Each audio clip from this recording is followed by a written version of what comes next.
السلام عليكم، مرحبا بكم متابعينا على صفحة دستورنا في هذا العدد الخاص من الحوار المفتوح. اليوم نخصوه لذكرى 17 octobre. Bonsoir à tous, bienvenue à vous sur notre page Doustourna, vous followers qui nous suivez à chaque fois et chaque vendredi.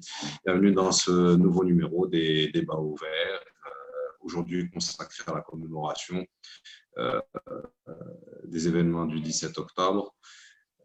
Bien sûr, avec nos invités ici présents, on va consacrer la première heure aux questions et aux débats, et puis lors de la deuxième heure, vous pourrez éventuellement, chers participants sur la page Facebook, poser vos questions. On tentera d'y répondre avec nos invités. Donc, ce soir avec nous, M. Gilles Manceron, historien, bienvenue. Merci d'avoir accepté notre invitation. Bonsoir à tous. C'est un plaisir de vous recevoir parmi nous. Avec nous aussi, M. Mohamed Kaki, marhaba bik. Bonsoir, merci, bienvenue. Bonsoir. C'est un plaisir de vous recevoir. Tous les compatriotes. Et bien sûr, avec nous aussi, Mme Snadja Akhrouf. Bonsoir. Votre micro, Mme Snadja.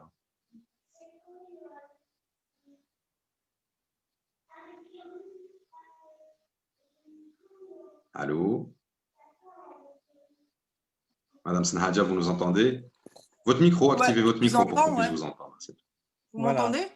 Oui, oui. Super. Oui, oui. Bienvenue à tous. Merci d'être parmi nous ce soir. Alors, première question d'ordre historique, je dirais. Les événements du 17 octobre sont des événements très importants dans l'histoire de l'Algérie, dans l'histoire commune entre l'Algérie et la France, dans l'histoire de la libération de l'Algérie. C'est aussi l'une des preuves de l'importance de la participation de la diaspora algérienne à la lutte de libération nationale. Mais au point de vue de l'histoire propre, est-ce que ces événements ont changé le rapport de force entre l'esprit dominant à l'époque, dans l'ordre mondial de l'époque, et ont ouvert plus de possibilités pour les nouvelles nations de participer pleinement au changement qui se produisait dans le monde et de participer au destin de chaque pays. C'est-à-dire, plus précisément, ces événements qu'ont-ils apporté dans les relations internationales, Monsieur Manceron? Il me semble que quel était l'impact au niveau international de ces événements à l'époque? Il a été important, l'impact du 17 octobre 1961. D'abord, il a obligé les autorités françaises à conclure rapidement la paix et à accepter l'indépendance de l'Algérie. Ça a précipité les choses. Les négociations étaient déjà entamées, mais elles patinaient un peu, elles s'arrêtaient, elles reprenaient, il y avait des difficultés, des divisions au sein du pouvoir français, j'y reviendrai. Il a fallu, cette journée, elle a joué un rôle en tout cas dans le fait de précipiter la fin de la guerre, quoi. Parce que ça montrait à l'opinion mondiale, au-delà de la France qui a voulu dissimuler, des autorités françaises qui ont voulu dissimuler l'événement, qu'il y avait quand même un soutien important de la population, en l'occurrence de l'immigration algérienne en France et dans la région parisienne. Mais c'est un des moments de la guerre d'indépendance algérienne où le peuple est entré en scène. Il n'y a pas eu que des opérations militaires dans les maquis, il y a eu des moments où le peuple algérien est entré en scène. Ça a été le cas pour l'immigration 17 octobre 61, ça a été le cas aussi en décembre 60, au moment du dernier voyage du général de Gaulle et des manifestations algériennes qui l'ont ponctué. Donc, il y a eu des moments comme ça, et il y a eu des moments où le mouvement national s'est interrogé sur la place du peuple, quoi, le rôle du peuple dans la lutte. Et c'est important, il me semble, de le rappeler dans la situation que vit l'Algérie aujourd'hui, qui a quelques similitudes avec ces moments-là. Un petit rappel des événements. Grande manifestation de la diaspora, en fait, de l'immigration algérienne en France, manifestation pacifiste à l'appel pacifique, à l'appel du FLN, pour bien sûr réclamer l'indépendance de l'Algérie. Et en face de ces citoyens, de ces personnes-là, on avait une force quasi inhumaine qui a été mise en face. Pour nous, on considère que c'était des massacres. On a jeté des gens à la Seine à l'époque. Absolument. Et c'est la police parisienne qui a été au fait le bras de cette démonstration de force inappropriée et démesurée. Pourquoi, à l'époque, le pouvoir français et la police a-t-elle réagi aussi violemment? Alors, d'abord, le point de départ de la manifestation, il faut le rappeler, c'était ce couvre-feu qui avait été instauré et qui était vraiment discriminatoire et totalement injuste et contraire au principe d'égalité, même de la République française et de sa Constitution, puisque c'était un couvre-feu qui frappait ceux qui étaient qualifiés à l'époque de Français musulmans et uniquement eux. Hein. Et donc, pour protester contre cela, et qui était destiné à empêcher les collectes de fonds pour la Fédération de France du FLN, parce que c'est elle qui était à la manœuvre, hein, et qui a une longue histoire hein, dans l'immigration. Empêcher les collectes de fonds, l'impôt, et empêcher aussi les réunions dans les cafés ou ailleurs, la vie sociale, quoi, qui en même temps était une vie politique à ce moment-là. Donc, un couvre-feu. Et pour protester contre cela, la décision de la Fédération de France du FLN de lancer cette manifestation désarmée, pacifique, où il y avait comme instruction de ne pas répondre, y compris aux coups, hein, de ne pas riposter aux charges, etc. Donc c'était totalement pacifique, ce qui rend scandaleux la violence de la répression et le nombre de victimes. Alors pourquoi, vous me posez la question, pourquoi ça a été possible, cette barbarie des forces de police parisiennes? À mon avis, c'était télécommandé par ceux qui ne voulaient pas de l'indépendance de l'Algérie. Et au sein du pouvoir français, il y avait une fracture, une fissure entre De Gaulle qui se résolvait à laisser l'Algérie devenir indépendante et il y avait dans le gouvernement même, et le Premier ministre de l'époque, Michel Debré, en faisait partie, ceux qui étaient opposés et qui n'en voulaient pas de cette indépendance, qui étaient prêts à faire une partition de l'Algérie en plusieurs morceaux pour que la France puisse conserver quand même une partie. Bon, et donc, à mon avis, ce Premier ministre et ce préfet de police, bien sûr, qui étaient complètement à ses ordres et sur la même ligne, le ministre de l'Intérieur de l'époque aussi, c'est lui qui commande les forces de police, le ministre de l'Intérieur, Roger Frey, ils étaient complètement partisans de la répression pour compromettre ce que voulait finalement le général de Gaulle et puis la plupart des Français à ce moment-là aussi. Ils voulaient que la guerre se termine et que l'Algérie soit indépendante comme elle aurait dû l'être depuis longtemps. Voilà, donc c'est dans ce contexte-là que ça se produit et que Papon, le préfet de police, a chauffé à blanc ses troupes en leur disant « on essaye de vous tuer, vous êtes menacés, tirez les premiers ». Voilà, n'hésitez pas, il faut faire… allez-y, vous êtes couverts, quoi. Et à ce moment-là, bon, ben, ça a donné plusieurs centaines de morts, probablement quelque chose autour de 200 morts. Difficile toujours d'évaluer.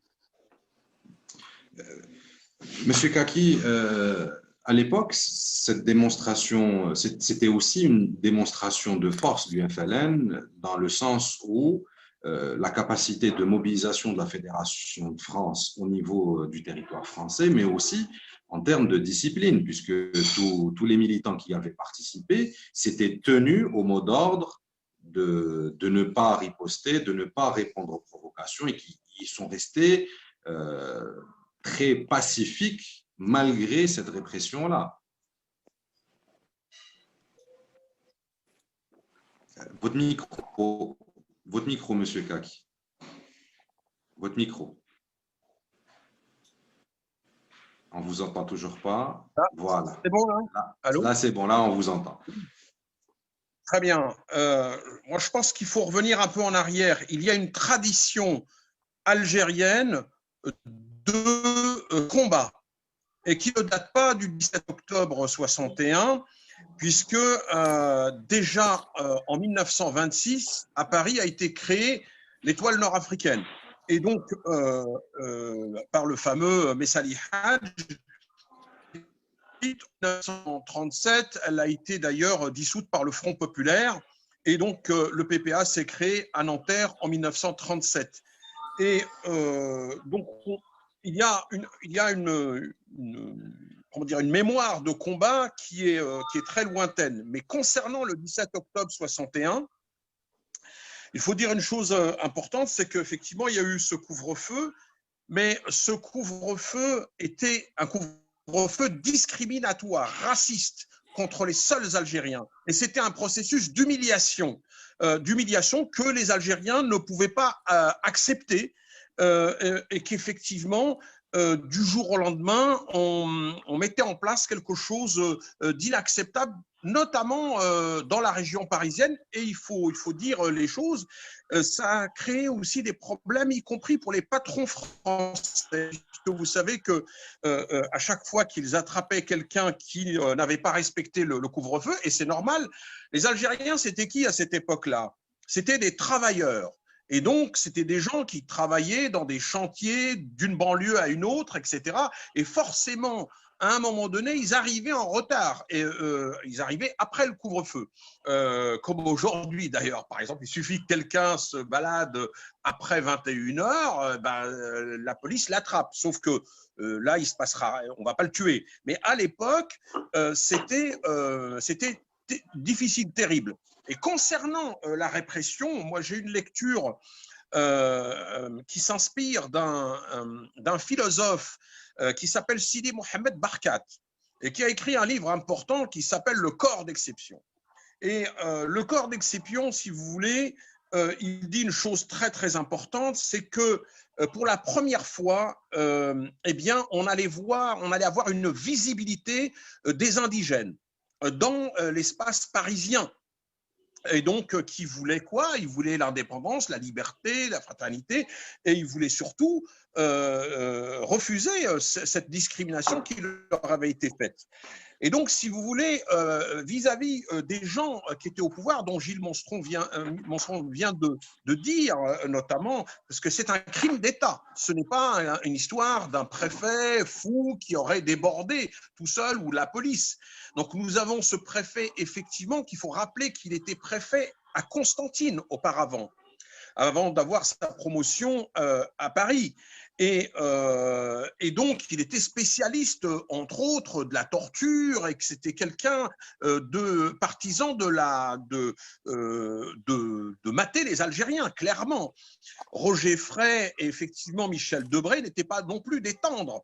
Et donc, si vous voulez, pour ces gens-là, mais pour beaucoup de gens qui étaient autour d'eux, c'était intolérable d'avoir dans l'espace public parisien des Arabes qui clairement manifestent. D'ailleurs, ça a été dit, hein, on ne va quand même pas les laisser aller jusque devant les fenêtres du général de Gaulle. Et donc, c'est pour ça que la férocité, d'ailleurs, les consignes étaient claires. Hein. Il y a un moment donné où il parle de « nettoyez-moi ça hein ». Et donc, y compris la police elle-même, beaucoup d'entre eux ont fait des séjours en Algérie à l'époque. Donc, il y a une violence qui est aussi d'une violence coloniale, avec comment dirais-je, un pathos, un habitus, hein, un habitus de l'Algérie coloniale où l'arabe doit baisser la tête, il ne doit surtout pas se lever et marcher normalement dans la capitale. C'est intolérable. Et donc, je pense qu'effectivement, ça a donné la férocité. La question de la symbolique, il ne faut pas l'oublier, c'est pas possible de voir dans Paris des gens qui manifesteraient, parce que l'objectif de la manifestation, c'était quoi? C'était aussi de prendre l'opinion publique à témoin. C'était de dire aux Parisiennes, aux Parisiens, à la capitale, au monde entier, regardez, nous voulons l'indépendance. Et puis, ils étaient d'ailleurs, ce 17 octobre, il faut rappeler qu'ils étaient beaux. Ils étaient endimanchés. Il y avait des femmes et des hommes. Et à l'époque, les femmes étaient habillées en tailleur, étaient habillées à la parisienne. Voilà, il y avait des enfants, il y avait… donc, si vous voulez, tout ça, le fait qu'il nous ressemble, en quelque sorte, c'était pas possible. Et donc, pour le sieur Papon, mais couvert par sa hiérarchie politique, eh bien, ça a été le carnage, ça a été un véritable carnage entier. Et il s'est passé quoi? Il s'est passé, donc, il y a eu les tirs à balles, donc, effectivement, on a tiré sur les gens, on a noyé des gens dans la Seine, on a torturé, mais on a aussi expulsé vers ce qu'on appelle les douars d'origine. Alors, c'est quoi les douars d'origine? C'est les villages, en fait, au bled, quoi. Il fallait les envoyer dans leur douar d'origine. En fait, c'était faux. Ils ont été envoyés vers les camps de la mort. Hein. Il faut rappeler qu'en 1956, il y avait les pouvoirs spéciaux qui ont été votés par la droite et la gauche, hein, et que dans ce cadre-là, eh bien, on a créé les fameux camps hein, en Algérie de déplacement des populations.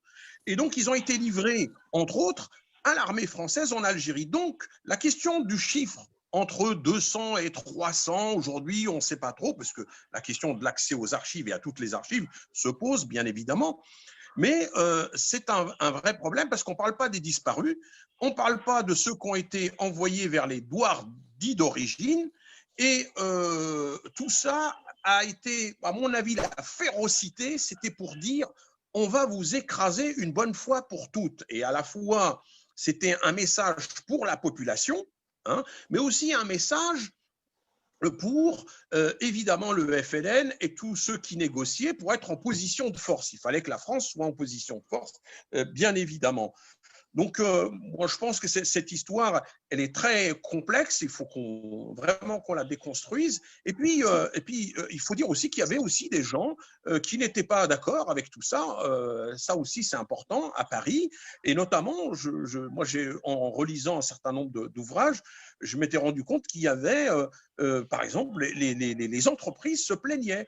Et quand les entreprises se plaignent au ministère, il y a des lettres qui ont été envoyées en disant « mais attendez, ça suffit, on ne les voit plus ». Et puis, on parle du 17 octobre 61. Mais il n'y a pas que le 17 octobre 61, c'est le 17 octobre 61, comme dirait notre frère et ami Jean-Luc Einaudi, qu'il ne faut pas oublier, parce que c'est lui qui a révélé cette affaire. Eh bien, c'est le 17 octobre et les jours suivants. Ça ne s'est pas arrêté le 17 octobre. Parce qu'aujourd'hui, effectivement, on commémore le 17 octobre comme date importante de la manifestation, mais en fait, ça a continué les jours suivants.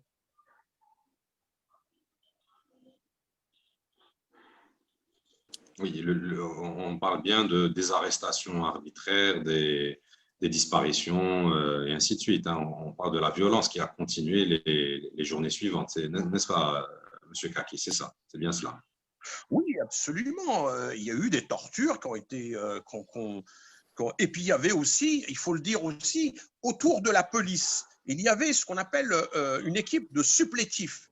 Hein, et c'est important parce qu'on n'en parle pas, et qu'ils étaient terriblement féroces. Et c'est, encore une fois, un certain nombre de témoignages le prouvent, que les Algériens étaient plus inquiets des supplétifs qui, autour de la police française parisienne, qui torturaient dans les caves des commissariats et dans les préfectures de police, plus que le policier, le fonctionnaire français, parce qu'au moins le policier, il y en a certains qui disent, mais au moins le policier français, il aurait une certaine déontologie. Oui, il va pas aller, il est père de famille, il va pas aller jusqu'à.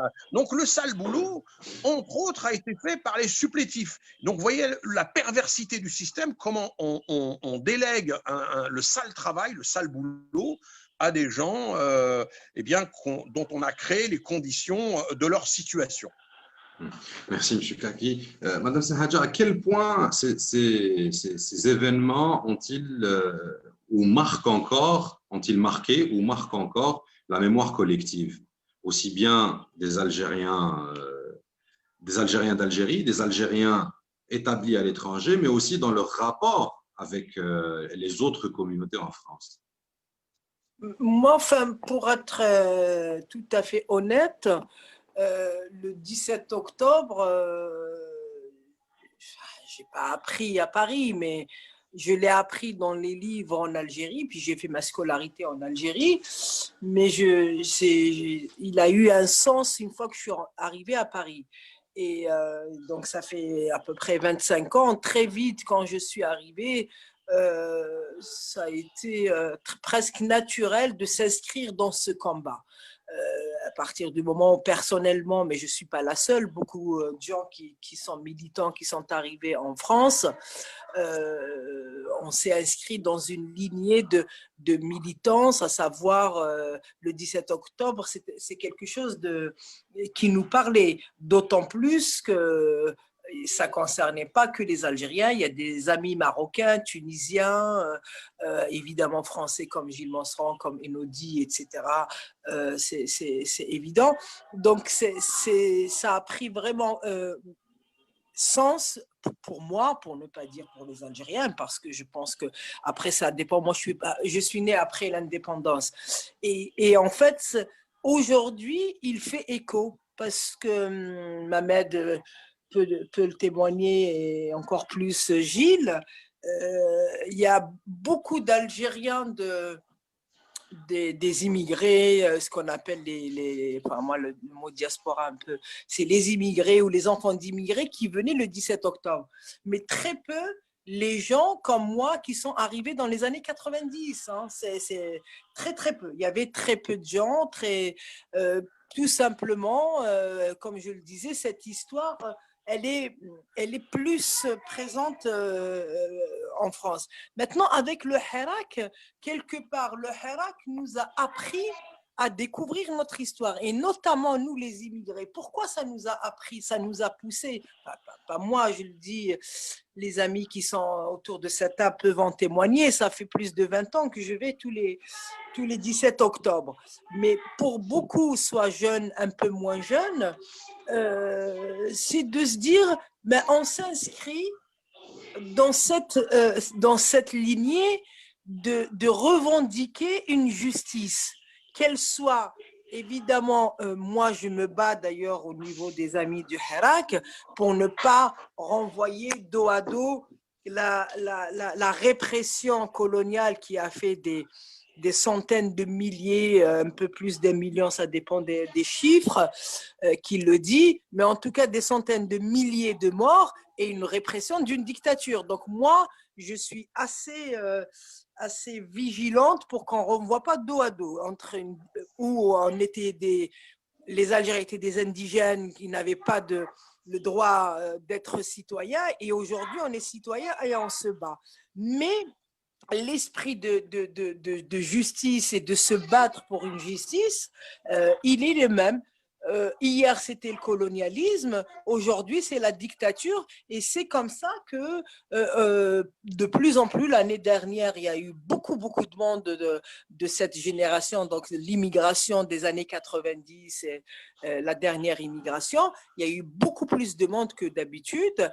Pour être honnête, certains ont découvert le 17 octobre l'année dernière.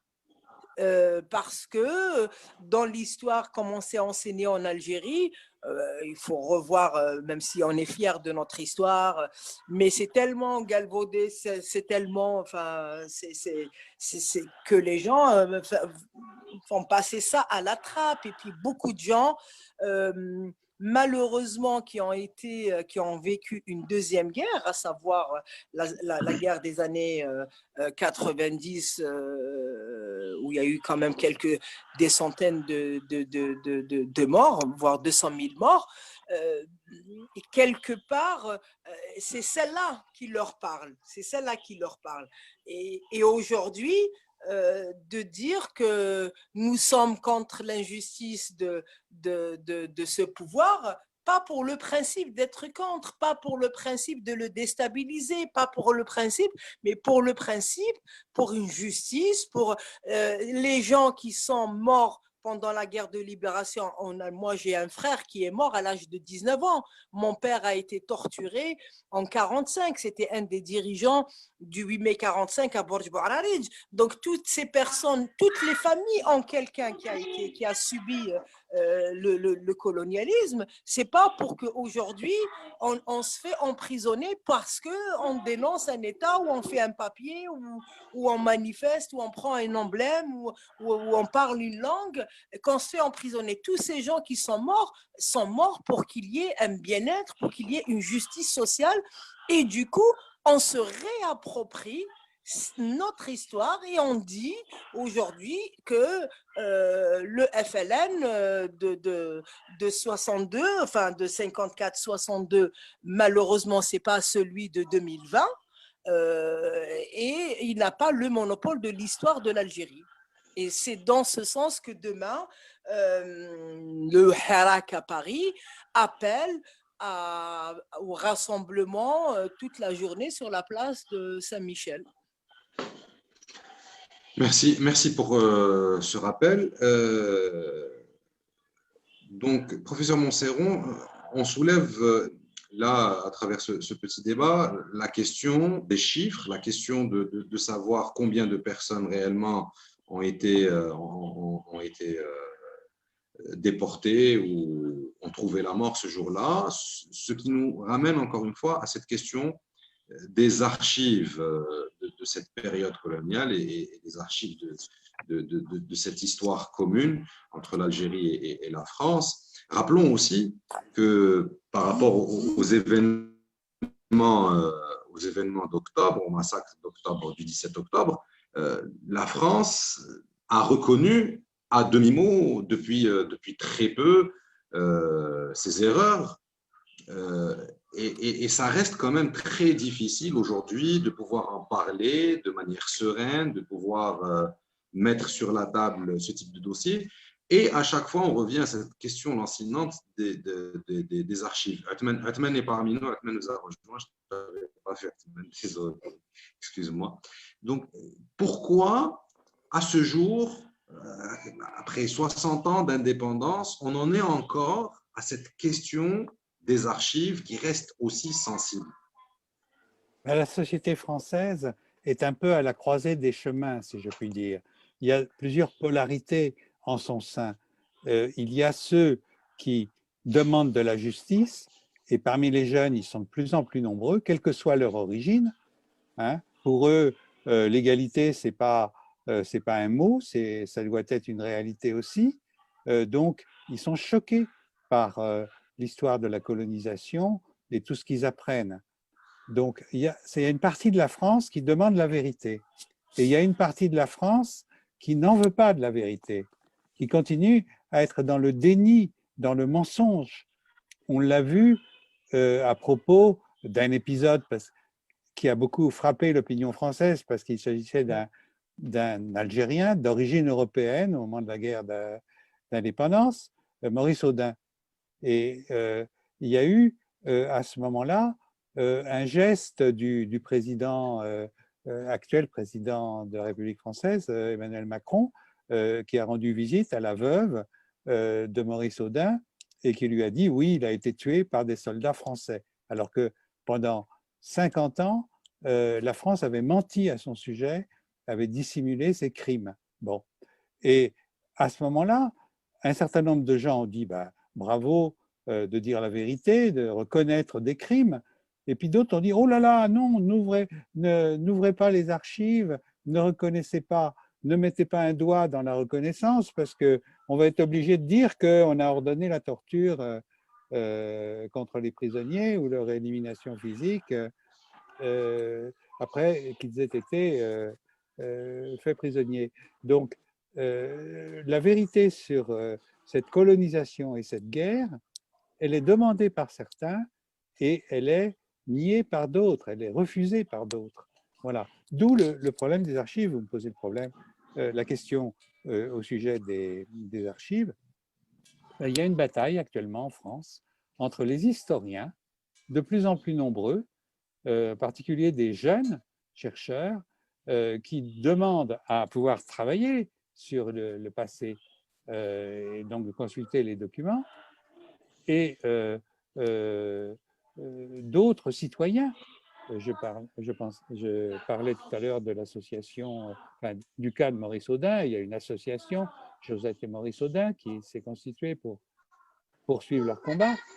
Donc, il y a des citoyens. Et puis, même les archivistes, parce que finalement, ils ont été accusés, Madame l'archiviste, vous me cachez quelque chose.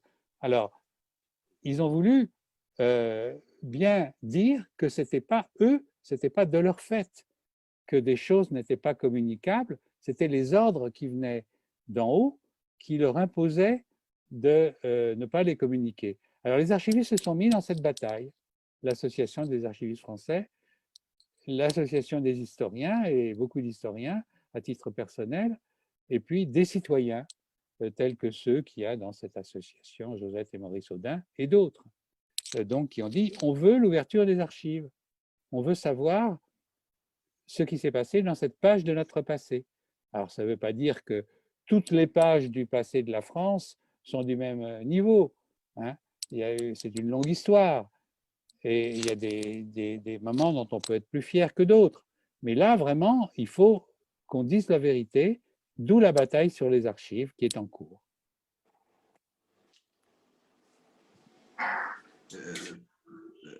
Alors, Atman, je ne sais pas si tu es toujours avec nous. Bonjour Chokri, bonjour à tout le monde. Bonjour Atman, on t'entend mal. Oui. Oui, alors, je t'entends mal. Hein. Atman, donc, pour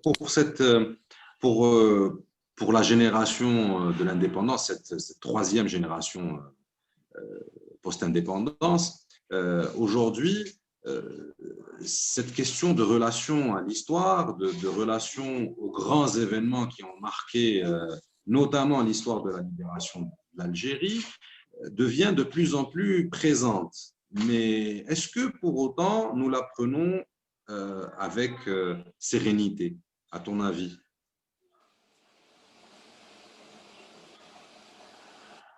Je pense que on a très bien parlé, on a appris l'histoire scolaire. Hein. Moi, j'ai fait ma scolarité en Algérie. C'est une histoire qui est officielle, pour ne pas dire mystifiée.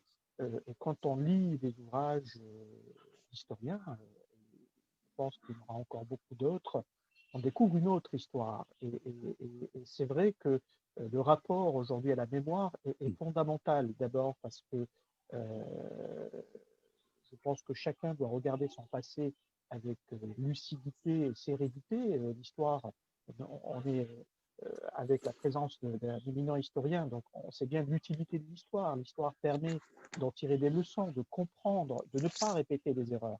Et quand on n'arrive pas à bien comprendre cette histoire-là, eh bien, les peuples répètent des erreurs. Et je pense que notre génération qui aujourd'hui œuvre pour un changement, un autre changement d'un ordre, alors c'est pas un ordre colonial, comme disait Sanaja avec toutes ces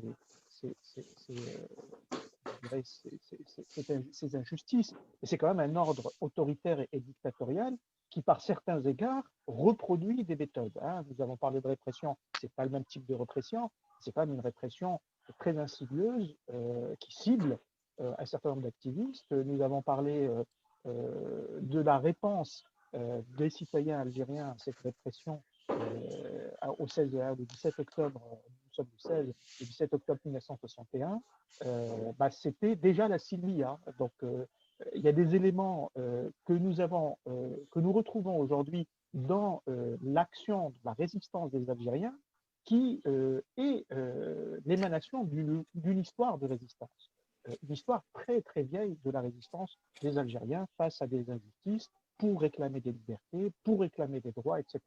Et je pense que dans ce cadre-là, nous devons tous apporter, et notamment avec l'aide des historiens, un regard lucide et apaisé sur cette histoire-là pour pouvoir justement mieux la comprendre, mieux en comprendre les mécanismes, qui soient vis-à-vis d'un pays comme la France qui a occupé l'Algérie, ou qui soit vis-à-vis des mécanismes de résistance des Algériens avec ces éléments glorifiants et glorieux, et des éléments peut-être moins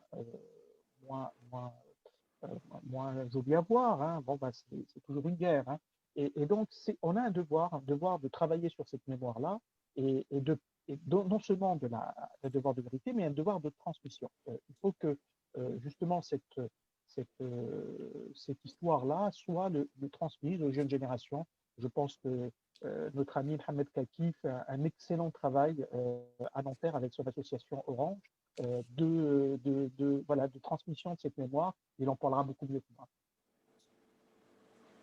Justement, donc, Monsieur Kaki, peut-on réellement transmettre la mémoire de manière sereine si les archives ne sont pas accessibles? Et rappelons effectivement qu'il y a les crimes d'État commis à l'époque coloniale par le pouvoir colonial.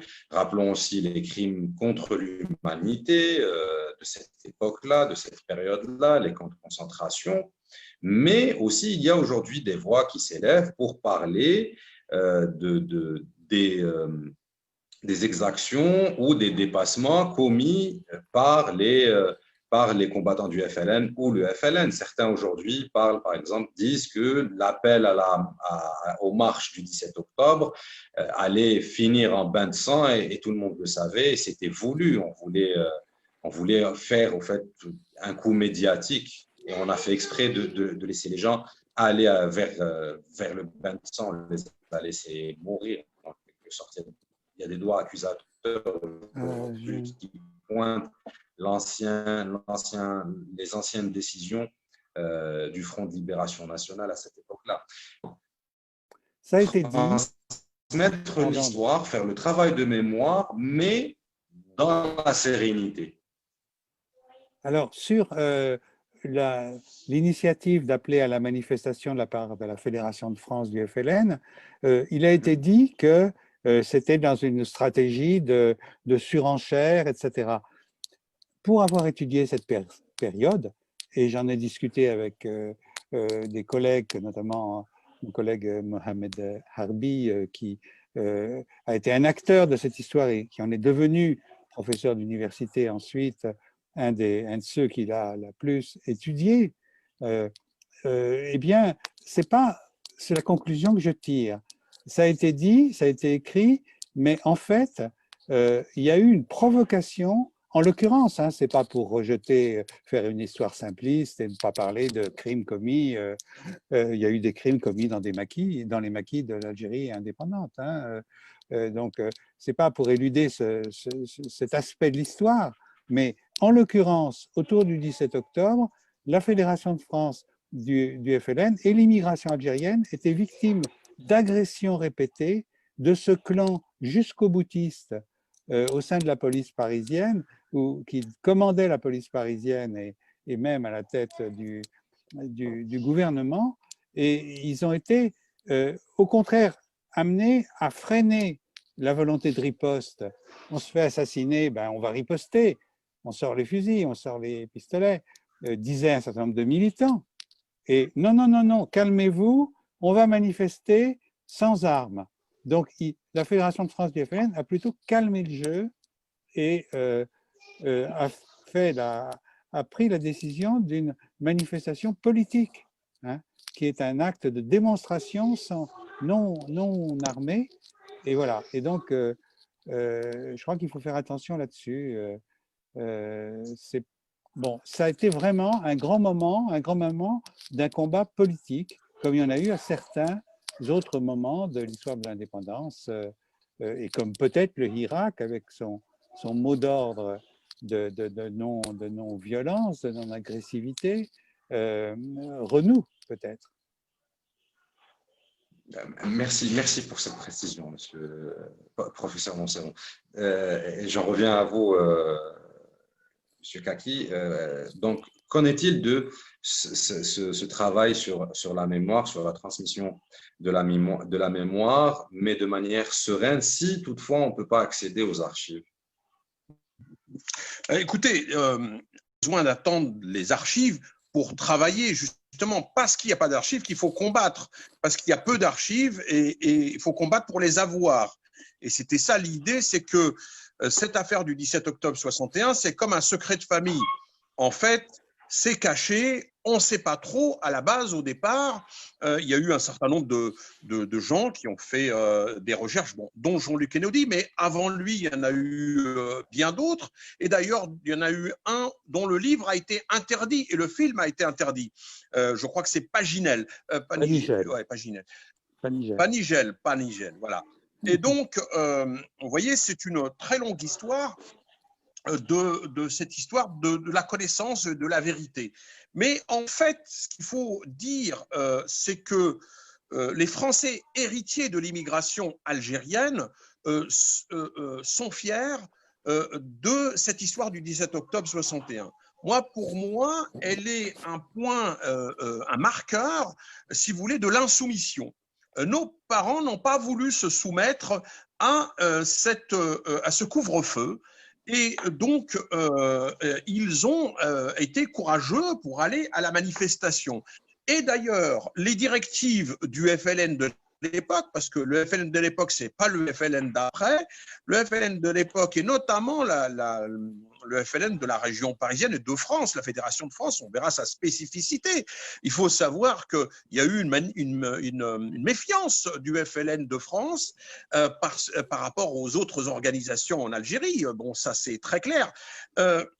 Pourquoi ? Parce qu'il y a toujours eu une certaine autonomie, une liberté des acteurs politiques algériens en France. Pourquoi ? Parce qu'il y a toujours une tradition qui va du PPA, de l'Étoile nord-africaine, etc., de tous les partis. Il n'y avait pas que avant le FLN, il y avait d'autres partis. Donc, il y a une culture, une tradition. Moi, quand j'entends un certain nombre de leaders politiques parler de ces mémoires, vous savez, moi je suis contre la mémoire du pathos, celle du misérabilisme, etc. Pour moi, la mémoire de nos parents, c'est la mémoire du combat, du combat et du courage. Et donc, lors de cette manifestation, lors de l'organisation de cette manifestation, la consigne a été de dire, et d'ailleurs, de dire pas un seul coupe-ongle dans la poche.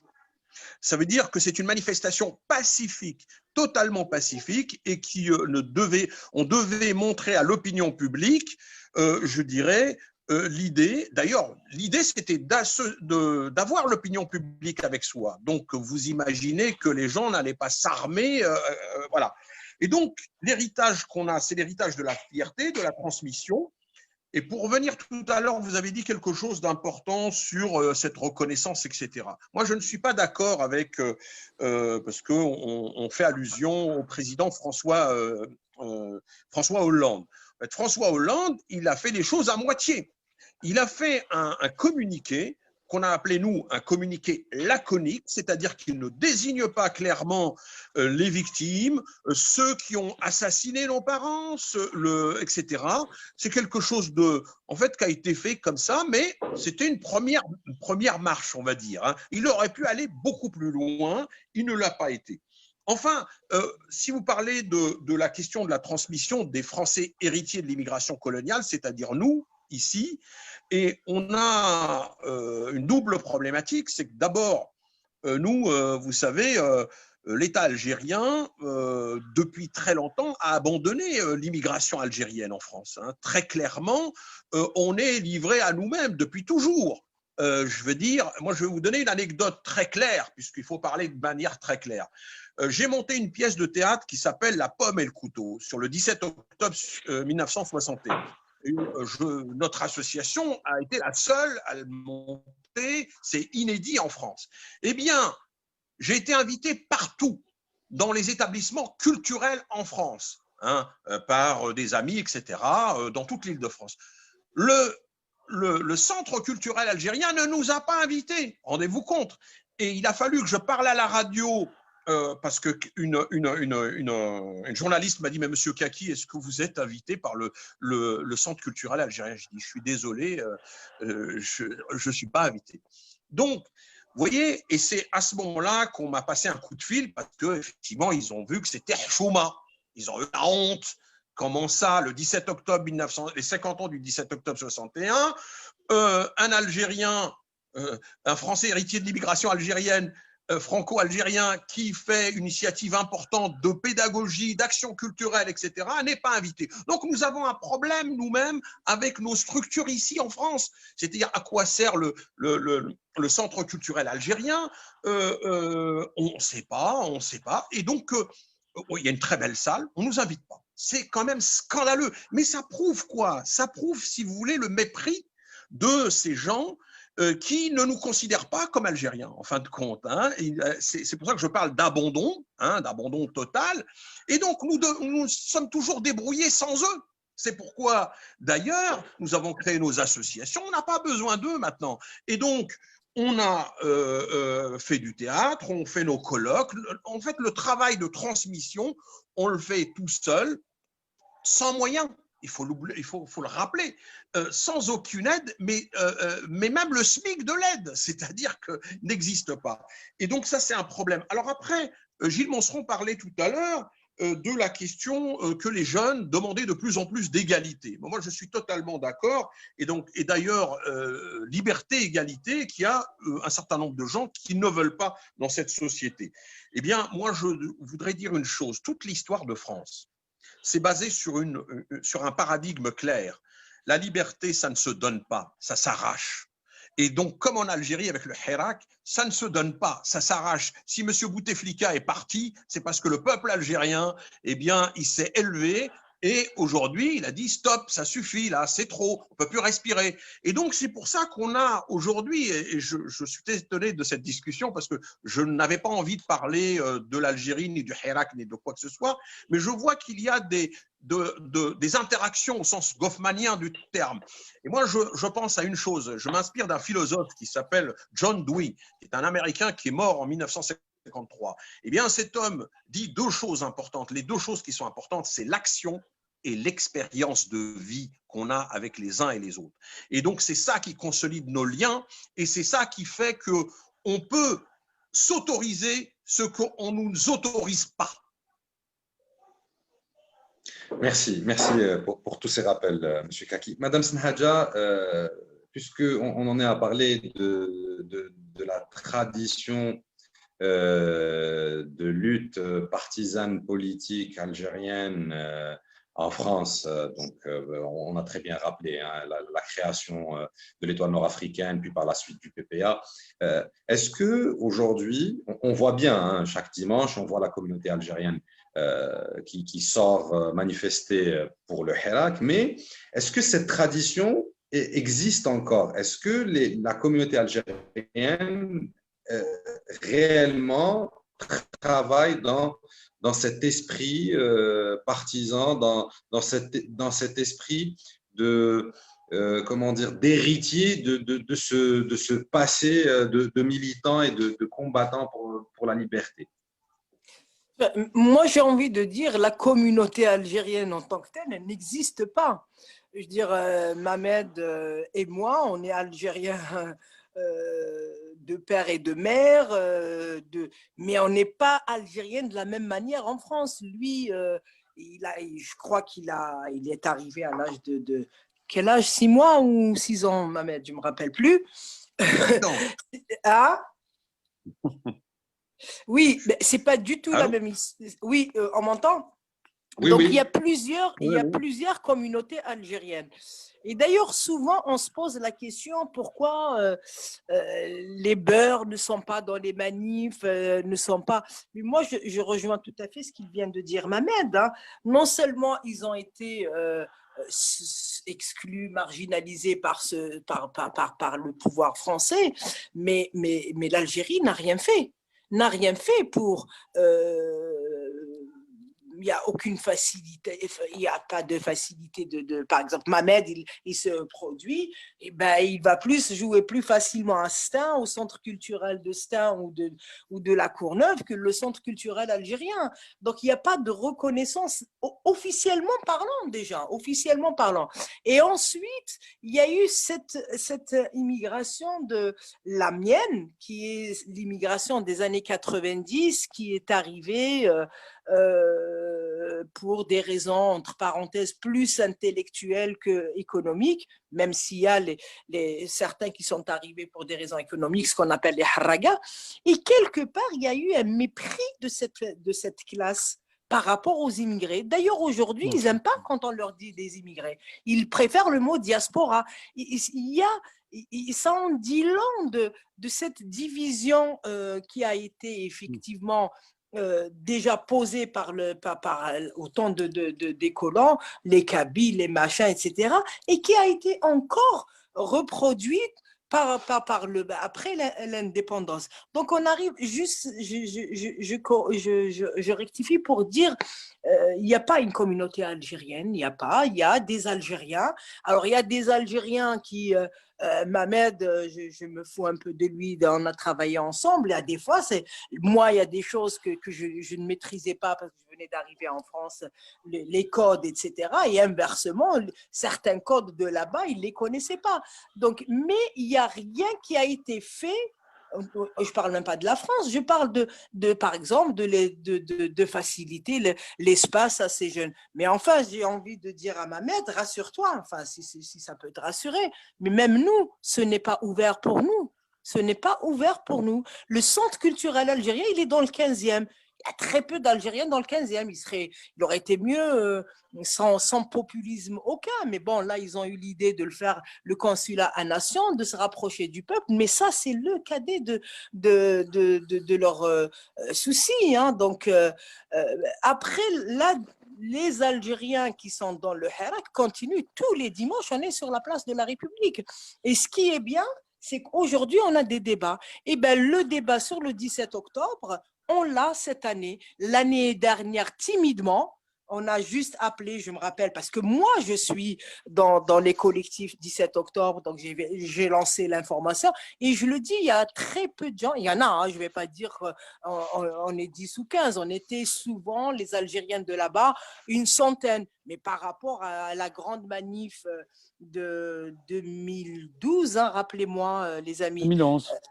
2011, on était des milliers, il y avait très peu de gens de notre, enfin de ce qu'on appelle l'immigration des années 90. Et bien, le Hirak nous a permis de s'intéresser à notre histoire, d'en être fiers et de dire l'histoire algérienne de l'indépendance, c'est pas le FLN pourri, c'est le FLN c'est le FLN d'avant 62 et il appartient à tout le monde, d'où la revendication du FLN aujourd'hui en 2020 qu'il aille dans les musées parce que le FLN de 54 à 62 appartenait et appartient à tout le monde.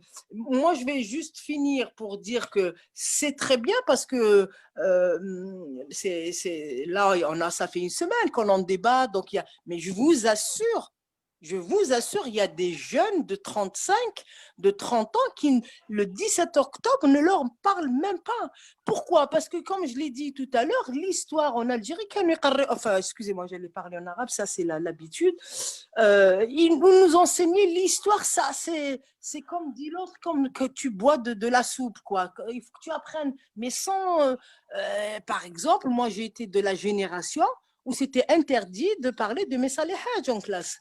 Déjà, de ce côté-là, l'histoire, je veux bien qu'on revendique sur les archives, etc., mais il faut que l'Algérie en tout cas dans les manuels scolaires, pour construire une Algérie démocratique, solide, etc. Bon, on a réintégré avec Farhad Abbas. Moi, les jeunes qui ont 20 ans, ils connaissent, mais moi, ma génération, celle qui a 50 ans et qui a 60 ans ou 45 jusqu'à 60 ans, Farhad Abbas et Messal El Hadj, c'était interdit d'en parler en classe, au risque d'être… alors, quand on nous enseigne déjà falsifier l'histoire, vous comprenez bien pourquoi aujourd'hui, 60 ans après, on est…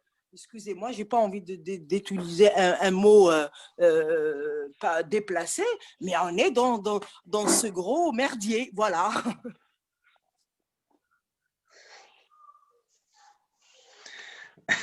Merci pour cette franchise, Madame Snad. Non, mais c'est juste, je termine parce que oui. je vais vous quitter parce que on est en réunion pour préparer le 17 octobre pour demain, donc désolé, je vais vous quitter, mais juste pour dire la façon aujourd'hui, on nous reproche que le Hirak n'a pas de direction, ils ne s'entendent pas, etc. Mais le pouvoir a fait tout. Il a fait tout. On ne nous enseigne pas Messal El Hadj, on nous interdit de parler de Farhat Abbas, et du coup, on n'a pas instauré une culture de débat. On peut parler de Messal El Hadj et le critiquer. On n'avait même pas le droit de l'enseigner. Et du coup, aujourd'hui, on ne s'étonne pas, ce pouvoir qui n'arrête pas de nous renvoyer, vous êtes incapable de vous organiser, d'avoir une direction. La répression depuis quasiment 62, il y a une petite récréation entre 88 et 92, sinon c'était la répression féroce. Et ça a repris, c'est de plus belle, et même j'ai envie même de dire pire, parce que les journalistes qui sont arrêtés comme ça, comme Khaled Drarni, même sous Boumediene, le moment le plus difficile, ça n'existait pas. Et il n'y a pas de culture de débat dans les écoles, si tu critiques, y compris le rapport à la religion. Le rapport à la religion, excusez-moi, c'est pas le courant islamiste qui l'a un peu, comment dire, c'est pas le courant islamiste qui a introduit cette façon de réfléchir. Non, c'est le pouvoir qui a eu toujours le pouvoir de nous apprendre bêtement. Et dès que tu commences à te poser la question, n'importe quoi, est-ce que Omar ibn al-Khattab, il était, je ne sais pas quoi, c'est blasphème. Et ces questions-là, je le redis encore une fois, ce n'est pas le fils qui a été au pouvoir, c'est pas lui qui a fait les lois, c'est pas lui, c'est le FLN qui a fait les lois qui, contre le blasphème aujourd'hui, tu risques la prison. Il y a un monsieur là à Khenchla, on a trouvé chez lui un Coran déchiré et il en a pour 10 ans de prison. Et ça, c'est le pouvoir. Ce n'est pas le courant islamiste. Et si je reviens pour ça, c'est en lien avec l'enseignement de l'histoire. Tant qu'en Algérie, parce que moi, c'est aussi ça ma bataille. Ma bataille, elle est ici en France pour les archives, et je pense que Gilles et Mamed sont mieux placés que moi pour parler de ça. Mais ma bataille sur l'Algérie, effectivement, l'ouverture des archives en Algérie et l'enseignement juste et clair de l'histoire. Merci Snad Jahrouk, merci de votre participation. Vous faites très bien de souligner l'importance de l'enseignement de l'histoire et de l'apprentissage du débat. Moi-même, personnellement, j'ai une petite anecdote. Je crois que je suis certain d'être le plus jeune d'entre vous. Dans les années 90, à l'arrivée de feu Mohamed Boudiaf, on venait d'entamer l'histoire, l'enseignement de l'histoire au niveau de l'enseignement primaire. Et donc, on nous avait enseigné le premier cours, le déclenchement de la guerre de libération nationale. Ils nous disaient qu'ils étaient 5. Et là, on fait venir feu Mohamed Boudiaf et à la télévision, on annonce c'était le 6e, ils étaient 6. Et moi, je me tourne vers mon grand-père et je lui dis, c'est pas normal, on l'a fait à l'école, ils sont 5, c'est quoi ce mensonge? Il m'a dit, mon fils, tu vas grandir, tu vas comprendre beaucoup de choses. Voilà, paix à leur âme. Non, juste, je finis Ah, juste aussi, vraiment un Rahimahullah. dernier mot, si c'est possible. Oui, Par exemple, là, et je trouve ça aussi, c'est scandaleux. J'en veux beaucoup à ce pouvoir. Que, par exemple, de ne pas mettre des Maurice Audin, des gens communistes, athées, qui ont contribué qui ont donné de leur vie. Ils sont beaucoup de jeunes et beaucoup de gens. Pour eux, Maurice Audin, c'est la place. C'est-à-dire que le bus, l'arrêt de bus, Maurice Audin. Beaucoup ne savent pas qui c'est Maurice Audin. Et ça, il nous aurait enseigné que Maurice Audin, c'était un communiste et l'autre, c'était un athée, l'autre, c'était un chrétien. Ça aurait aidé à l'ouverture, à l'analyse, à l'ouverture vers le monde. Et du coup, qu'est-ce qu'on fait? On se recroqueville sur nous. Et après, évidemment, ils sont étonnés d'avoir l'islamisme qui leur tombe sur la tête. Ils l'ont préparé, le terrain. Voilà, je vous souhaite bonne continuation et je vais à une autre merci. réunion. Merci. Bon Désolée. courage pour la préparation des Merci. commémorations. Merci encore une fois d'avoir participé avec nous, Snaja. Au revoir. Alors, j'aimerais bien revenir vers vous, Monsieur Manceron, professeur Manceron, et relever cette question du FLN de l'intérieur et de la Fédération de France. Euh, on avait soulevé cette méfiance vis-à-vis de la Fédération de France. Là, on vient de parler de monsieur Kaki avait soulevé cette question d'abandon, et Madame Akhrouf aussi, Madame Snaja Akhrouf, d'abandon des Algériens émigrés. Est-ce que ce comportement vis-à-vis des Algériens installés à l'étranger trouve des racines logiques dans l'histoire? Est-ce que c'est normal ce comportement? Eh bien, je dirais d'abord que le mouvement national algérien est né dans l'immigration en France. C'est un fait historique à partir des années 1920 et à travers l'étoile nord-africaine, Messali Hadj et d'autres, hein, qui étaient des travailleurs, parfois des anciens tirailleurs, qui avaient participé à la Première Guerre mondiale. Et il a une longue histoire, ce mouvement national. Il s'est créé dans ce creuset de l'immigration, au contact du mouvement syndical et du mouvement politique de gauche, hein, dans la société française, avec beaucoup de liens. Beaucoup des premiers chefs nationalistes de l'étoile nord-africaine avaient des femmes qui étaient des ouvrières françaises, hein, bon, dont Messali. Il est né dans ce contexte. Et en même temps, il était animé de la volonté de faire l'indépendance de l'Algérie.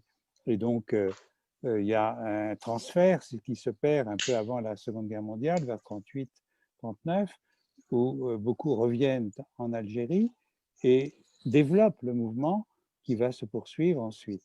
Donc, il y a une histoire de l'immigration qui pèse dans le mouvement national. Et ça, ce n'est pas vraiment assumé, parce que l'histoire telle qu'elle a été enseignée dans l'Algérie indépendante, enfin, là je reprends hein, ce que disent mes collègues avec qui j'ai travaillé, les collègues algériens, parce que chacun doit balayer devant sa porte, hein, et je me tiens parfois à distance des débats politiques algériens qui doivent être menés entre Algériens.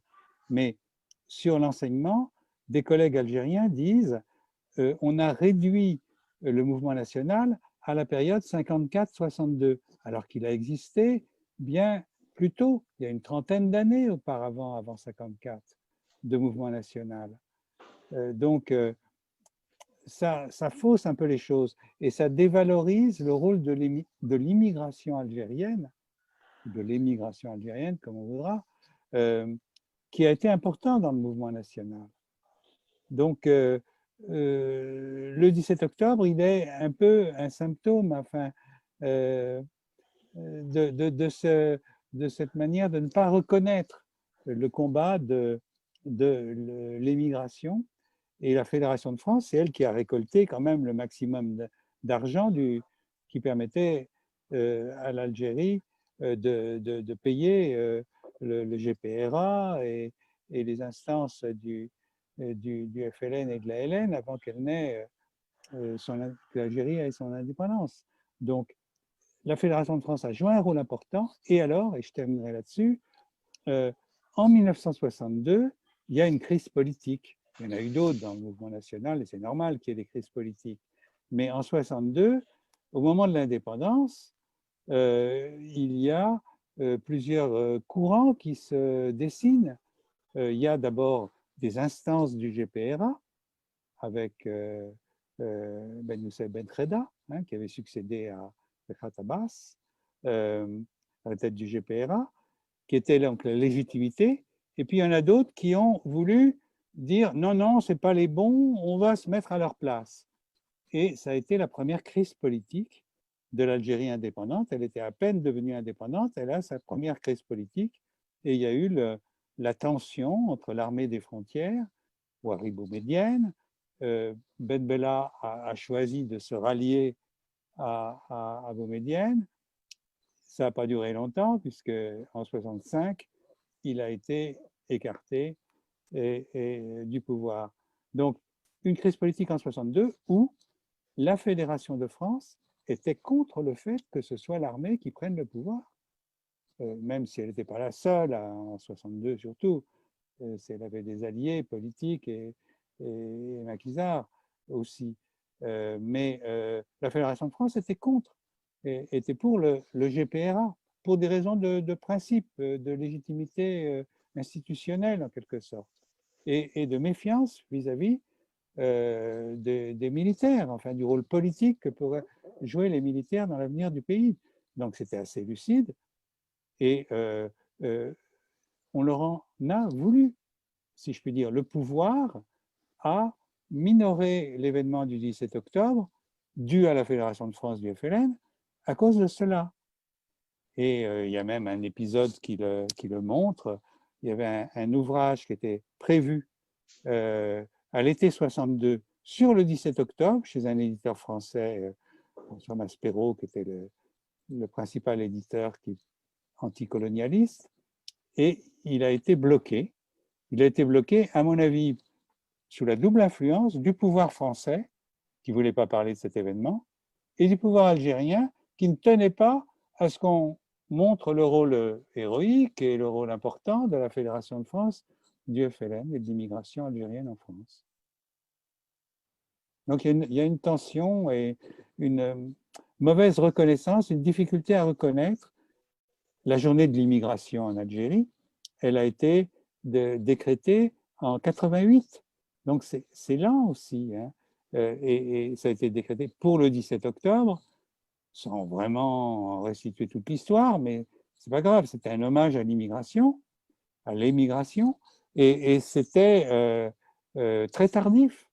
C'est à peu près l'époque où, en France, autour du 17 octobre, Mohamed peut en témoigner, il y a eu les premiers rassemblements, les premières initiatives pour faire sortir de l'oubli et du déni cet événement, occulté aussi pour des raisons françaises, hein, et c'est les principales, hein. Le pouvoir, la gauche française aussi, qui a eu tendance à parler de la manifestation de Charonne, davantage que de celle du 17 octobre, parce que Charonne, c'était des manifestants français à l'appel des syndicats, des partis de gauche. Bon, voilà. Il y a eu une responsabilité compliquée et entrecroisée, si je puis dire. Mais il y a aussi ce phénomène de difficulté à reconnaître le rôle de l'émigration de la part du pouvoir qui s'est mis en place en 1962.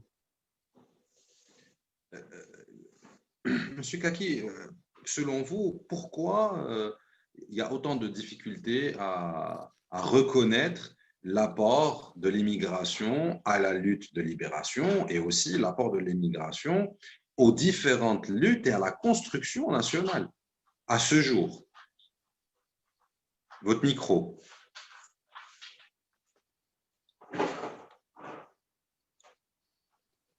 Là, c'est bon? Là, c'est bon. Alors, pour moi, tous les pouvoirs n'aiment pas l'esprit critique. Et tous les pouvoirs détestent les contre-pouvoirs. Et donc, ça, c'est quelque chose de très important, qu'il soit en Algérie ou ailleurs. Et là, nous avons un double héritage. À la fois un héritage, nous, et je disais tout à l'heure, les mots font le monde. C'est Noam Chomsky qui a dit ça, un grand linguiste. Et c'est très important parce que, par exemple, je n'accepte pas le mot beurre ou le mot issu de l'immigration. Depuis des années, nous nous efforçons à dire les Français héritiers de l'immigration algérienne. Pourquoi? Et coloniale. Parce qu'il y a un héritage de combat et dont Gilles vient de parler depuis le mouvement national qui date des années 20.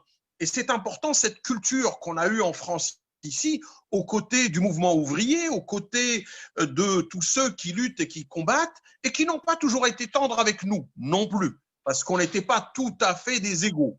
Hein, il faut aussi nuancer. À la fois, c'était des bons camarades, mais à la fois, c'était, et d'ailleurs, il faut voir cette affaire avec notamment le fait que l'Étoile nord-africaine a été dissoute par le Front populaire lui-même. Donc, il faut nuancer cette affaire de camaraderie, comme si la gauche a toujours été sympa avec nous. Pas du tout, c'est pas ça. Mais quand même, il y a une culture de combat, de démocratie, etc., qu'il faut reconnaître. Et donc, il y a un héritage de combat depuis très longtemps qui ne date pas d'hier ou d'avant-hier. Et puis, nous avons un héritage aussi avec l'histoire algérienne qui est, parce que la question de fond, c'est pourquoi le pouvoir algérien, depuis 62, est-il réfractaire à une sorte d'ouverture de l'histoire et puis de la démocratie, il faut le dire les choses clairement. Et bien pourquoi? Parce que lui-même, les gens du pouvoir et l'histoire de la lutte, notamment au travers du FLN, a été une lutte de violence. Et cette lutte de violence, il faut la lire où? Il faut avoir une lecture bien plus lointaine qui est la lecture de la violence de l'histoire coloniale. Il n'y a jamais eu de possibilité d'ouverture, de créer les conditions de production, comme dirait Pierre Bourdieu, d'une possibilité de dialogue, d'interaction, etc. L'histoire coloniale, c'est l'histoire de la violence. C'est l'histoire du général Bugeaud, tuez-les tous, qu'il n'en reste pas un seul. C'est les enfumades, c'est le 8 mai 1945, avec les travaux notamment de notre ami Jean-Louis Planche, l'historien important qui a travaillé avec les archives de la CIA, de l'ex-CIA, et qui a découvert effectivement un carnage pas possible qui a duré plus de 5 mois, du 8 mai 1945 jusqu'au 30 septembre 1945, et que ça a été d'une violence. Oui, pourquoi?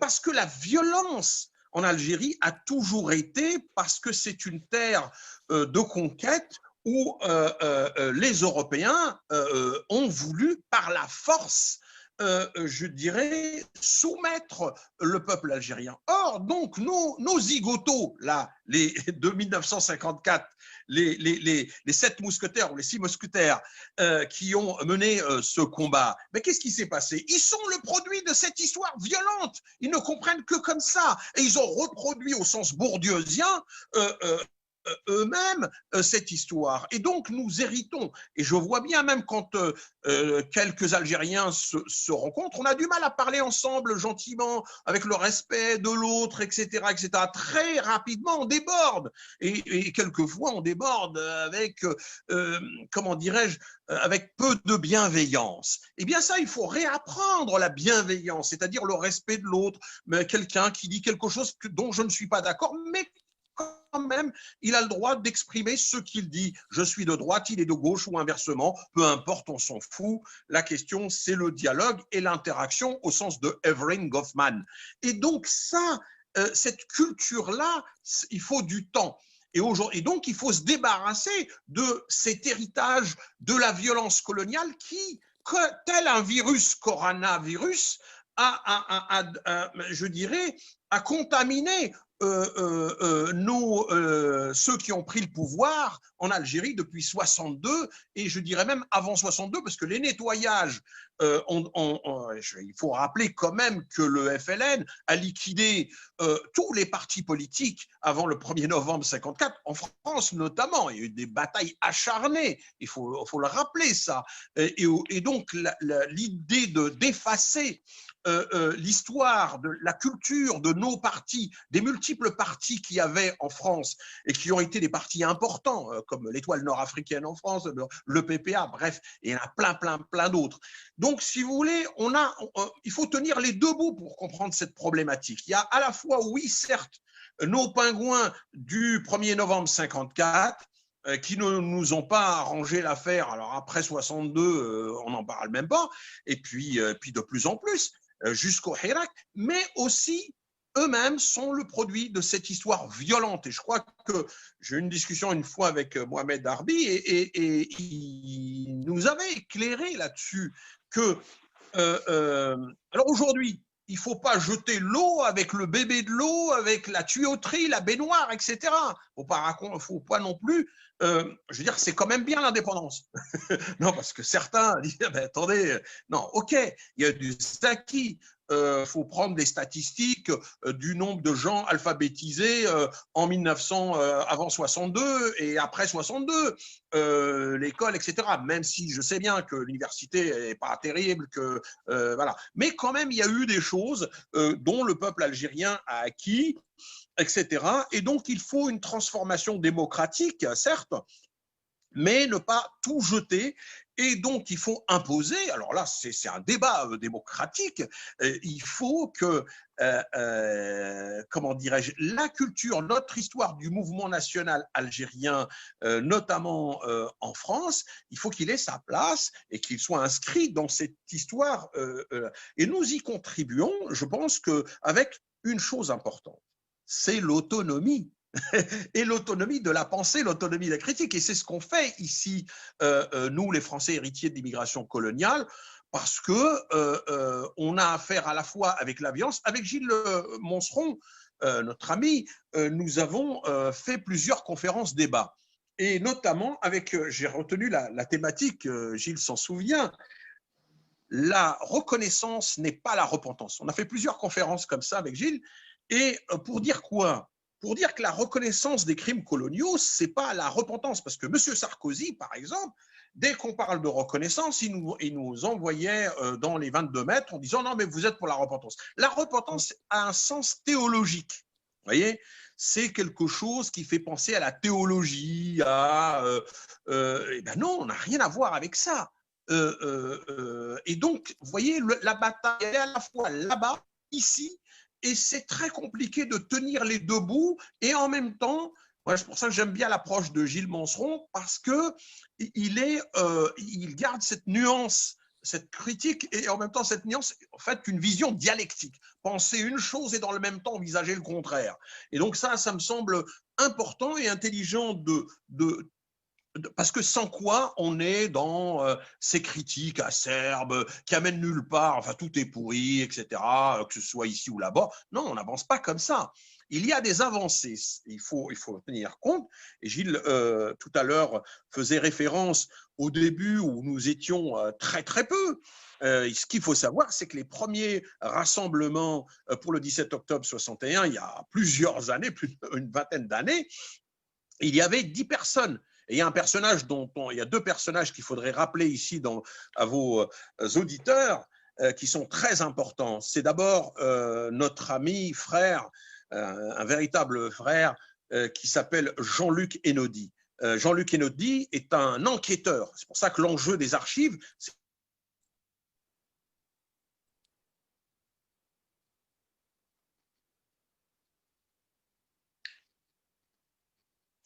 Oui, alors, votre micro, juste rallumer votre micro. Voilà.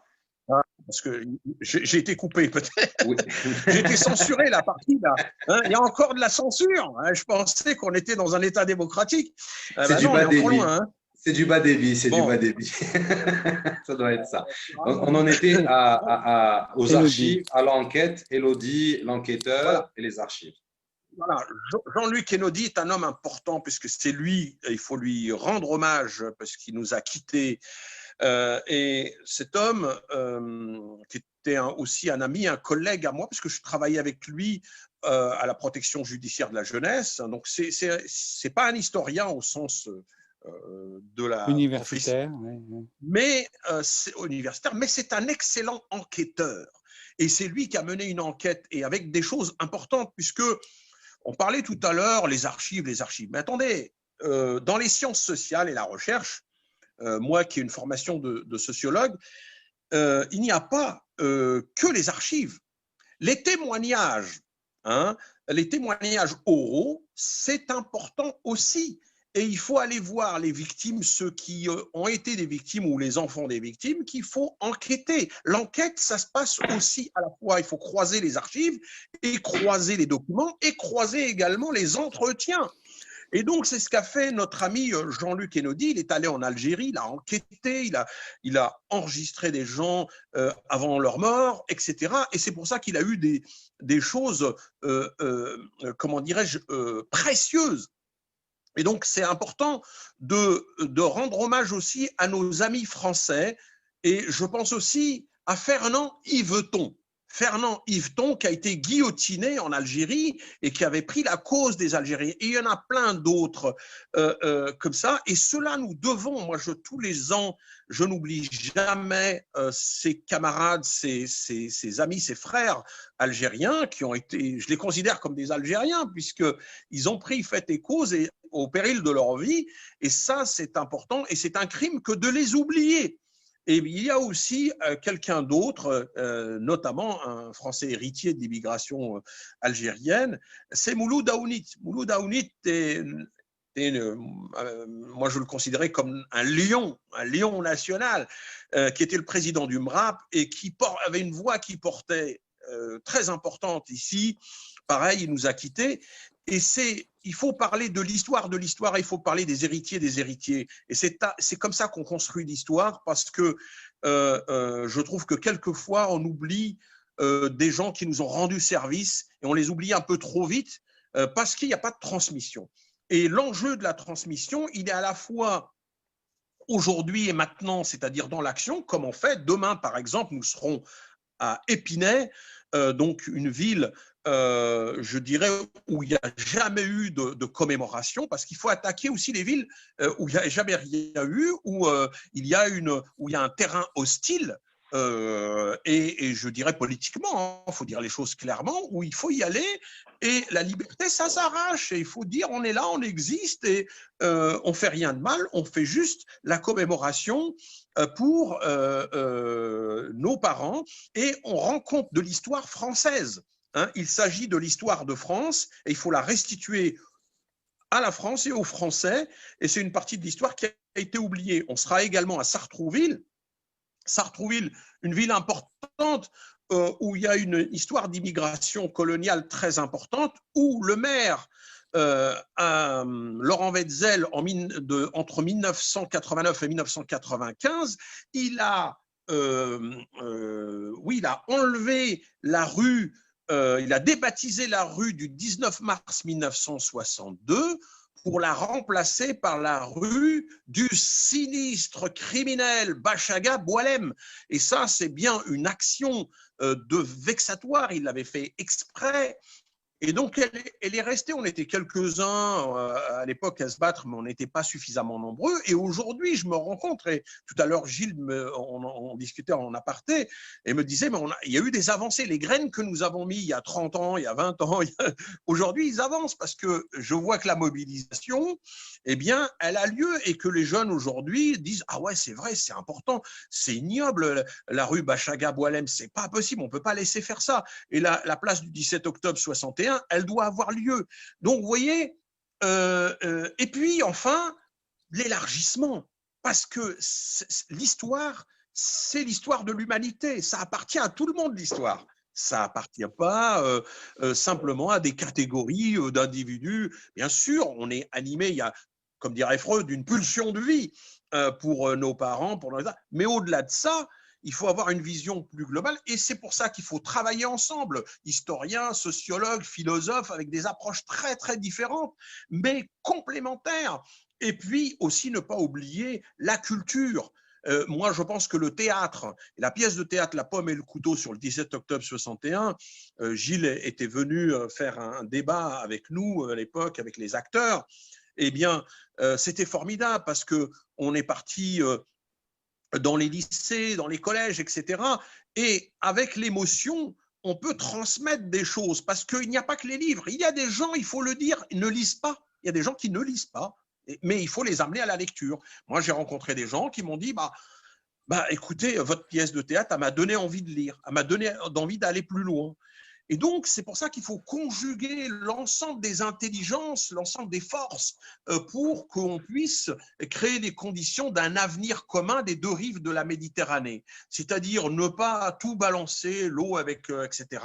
Et c'est vrai, il y a des choses qui ne vont pas en Algérie, mais il faut les améliorer. C'est vrai qu'il y a des choses qui ne vont pas en France, mais il faut continuer à créer de la fraternité, de l'égalité, de la justice et aussi oser et être dans l'action parce que c'est l'action qui compte. Et l'action et la réflexion sont complémentaires. C'est pour ça qu'on a besoin des intellectuels, mais on a besoin aussi des gens qui sont sur le terrain. Merci beaucoup, Monsieur Kaki. Cela nous relance sur une question très importante qui est l'écriture de l'histoire commune entre la France et l'Algérie. Monsieur Montserron, il y a eu une initiative très récente de la part du président Emmanuel Macron qui avait mis en place, alors je ne sais pas le statut exact de l'initiative avec Benjamin Stora afin de réécrire l'histoire, non, mais donner peut-être une nouvelle histoire officielle, donner une nouvelle version officielle. Le but, apporter de la sérénité. De mon point de vue personnel, je n'arrive pas à comprendre réellement ce que va amener cette nouvelle approche. Alors, est-ce que selon vous, on peut aborder l'histoire sereinement tout en lui gardant ce cachet d'officiel? Je ne pense pas que le travail de ce collègue historien, Benjamin Stora, soit de proposer une nouvelle histoire officielle. Il est plutôt de faire une sorte d'état des lieux, des connaissances, des sujets à travailler, à approfondir sur ce passé franco-algérien ou algéro-français, comme on voudra, qui dure pendant 132 ans et qui a laissé beaucoup de traces. Donc c'est un sujet, c'est un objet historique. Il lui a été demandé un rapport sur le sujet qu'il est en passe de rendre, et le président en tirera les choses qu'il a envie d'en tirer. Mais je pense que le travail de Benjamin Stora est un travail uniquement d'historien, d'évaluation, de passage en revue des questions historiques qui se posent. On verra quand on connaîtra son rapport et on verra quand le président, lui, en tirera des conclusions. Je suis contre toute histoire officielle. Ce n'est pas à l'État d'écrire l'histoire. C'est à des gens qui travaillent sur le sujet, qui sont souvent en même temps des enseignants, qui à la fois enseignent, transmettent et approfondissent l'histoire. Et c'est à eux, en concertation internationale. Moi, j'ai beaucoup travaillé avec des collègues algériens et c'est indispensable. Cette histoire, elle est commune, donc il faut qu'on l'approche ensemble avec des regards croisés. Et donc, c'est, voilà, pas d'histoire officielle dans aucun pays. Ce n'est pas aux instances politiques de dire la vérité historique sur aucun sujet que ce soit. Mais un travail est nécessaire, un travail que les autorités peuvent encourager, peuvent donner des moyens de travailler, On verra ce qui sortira en France.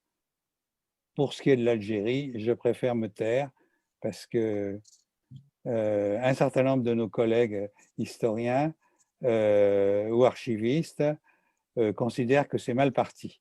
Je leur laisse la responsabilité de ces analyses.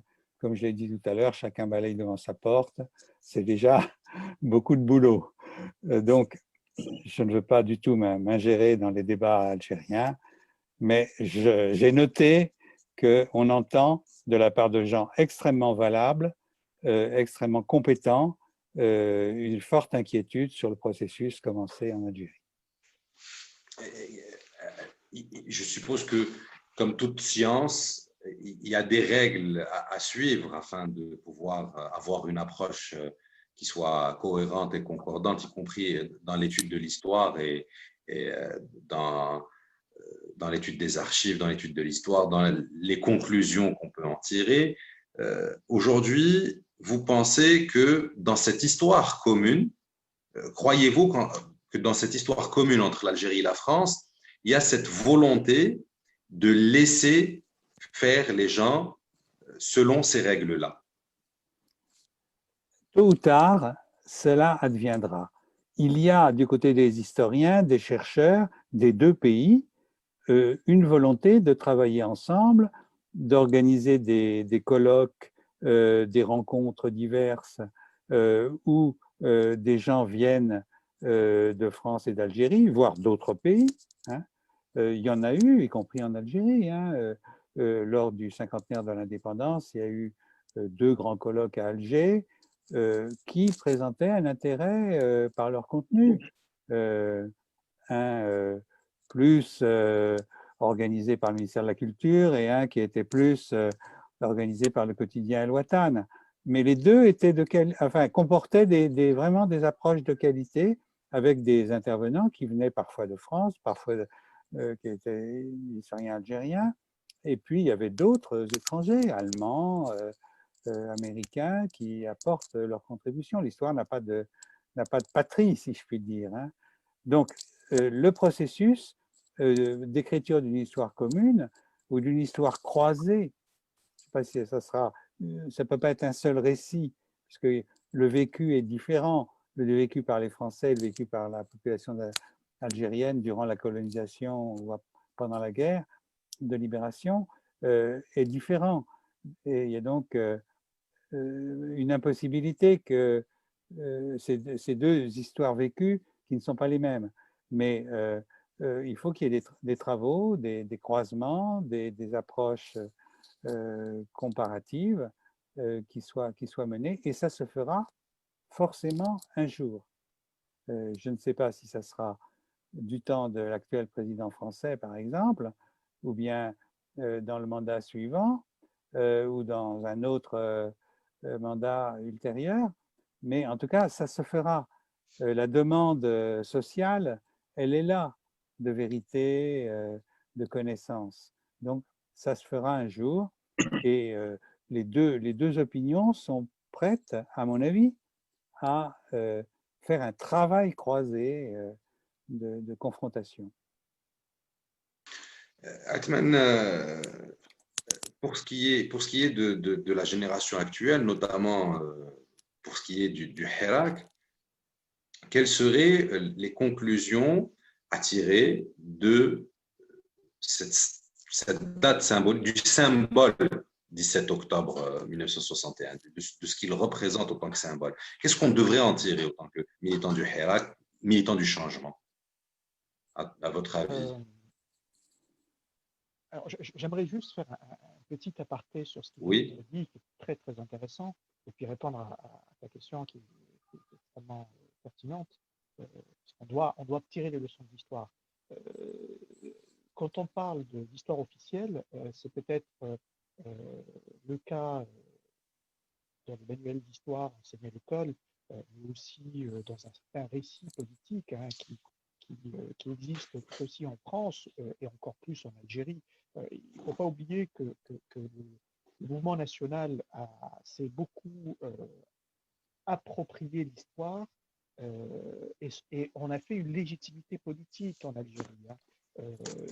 On nous a rabâché pendant des dizaines d'années et des dizaines d'années la légitimité politique et historique des dirigeants de l'Algérie. Et donc l'histoire est un outil qui a été au service du pouvoir politique algérien et il n'arrive pas à s'en défaire. Ces réflexes, je dirais, du parti unique, hein, du monopole historique qui a présagé juste après 62, puisque rien du mouvement national ne devait exister, sauf l'histoire, à peine si on parlait de ce qui s'est passé avant 54, parce que en fait, il y a eu une volonté de parti unique, d'histoire officielle, utilisée pour légitimer un pouvoir politique. Et malheureusement, nous vivons encore aujourd'hui, quelque part, les métastases de cette, je dirais, doctrine politique. Puisqu'en fait, jusqu'à présent, le pouvoir continue à nous rabâcher les oreilles, comme quoi l'armée nationale, qui en fait est le pouvoir de fait en Algérie, est l'héritier de l'armée de libération nationale, et donc par ce fait, elle aurait la légitimité politique, encore une fois. Donc ce n'est plus des révolutionnaires qu'on nous a amenés à la tête du pays, mais ça serait toute une institution, l'armée nationale populaire, qui serait l'héritier de l'ALN et donc qui aurait la légitimité de, encore une fois, porter le flambeau national et porter le flambeau de souverainisme ou de la souveraineté nationale. Donc, on n'arrive pas encore, jusqu'à présent, à sortir de ce dogme historique qui permet une légitimité politique et qui justifie toutes les, je dirais, les frustrations, en tout cas comment dire, les difficultés qu'il y a à parler d'une autre histoire et parler de la diversité politique en Algérie. Elle n'est acceptée que dans le cadre, quelque part, d'une façade politique, mais absolument pas dans le cadre des choix stratégiques d'un pays qui doit être issu, comme l'histoire de la Révolution l'a fait, quelque part, c'est une certaine direction issue qui aurait cette légitimité nationaliste, qui a le droit de faire le destin du pays et certainement pas la population. Et je pense que, pour répondre à ta question, Chaoukri, sur ce qu'on peut tirer d'octobre 68, d'octobre 61, c'est que c'est intéressant de parler peut-être de la révolution de mai 68 aussi, hein, parce que c'est aussi une révolution libératrice en France. Il y a eu octobre 88 aussi en Algérie. Et octobre 88, tout à fait. En tout cas, octobre 61 a été un moment, je dirais, de présence forte de l'immigration dans le cadre de l'histoire nationale et du mouvement national. Ça a été une des dernières d'ailleurs. Et aujourd'hui, nous, dans le Hirak, alors moi je suis à Paris, mais il y a beaucoup d'acteurs, de militants partout dans le monde qui veulent agir pour ce pays, pour cette histoire nationale, pas agir juste dans le cadre d'une solidarité vis-à-vis de ce qui se passe en Algérie, mais pour être aussi des acteurs. Monsieur Kaki nous a parlé de la difficulté des autorités politiques, hein, et de la relation avec l'immigration. C'est tout à fait vrai. Hein. En fait, cette difficulté aujourd'hui est dans le discours politique un peu édulcoré, puisqu'on nous dit que l'immigration est appelée à faire du développement national, à investir dans le pays, à ramener des compétences, puisqu'il y a une communauté algérienne très importante dans le monde, avec différentes compétences qui peuvent être tout à fait utiles au développement national. Sauf que on rajoute la parenthèse, qui est très très importante, en tout cas dans l'esprit d'une dictature militaire comme la nôtre, c'est que sur les affaires politiques, non, ça reste le monopole d'acteurs qui ont la légitimité, d'après eux, la légitimité du politique, du destin national. Et c'est toute la difficulté d'accepter la diversité politique et d'accepter que dans le débat et dans le compromis politique, on puisse décider du destin national et en toute souveraineté, c'est-à-dire avec l'apport des structures qui remontent des solutions à travers la société. Et c'est toute la difficulté de l'équation démocratique qui se joue aujourd'hui en Algérie, qui est une équation fondamentale, pas seulement en Algérie, mais dans tout le monde arabe notamment, et dans un certain nombre de pays qui ont vécu des dictatures militaires et qui ont du mal à accepter qui se justifient par une histoire X ou Y et qui ont du mal à accepter que le destin du pays sorte de la main d'un certain nombre d'acteurs cardinaux qui ont le droit de vie ou de mort sur le futur de l'Algérie. Hein. Excusez-moi de cette expression qui est forte, mais malheureusement aujourd'hui, on voit des dégâts qui s'ajoutent les uns aux autres et qui nous permet de dire vraiment que ces acteurs cardinaux ont le droit de vie ou de mort sur le destin du pays.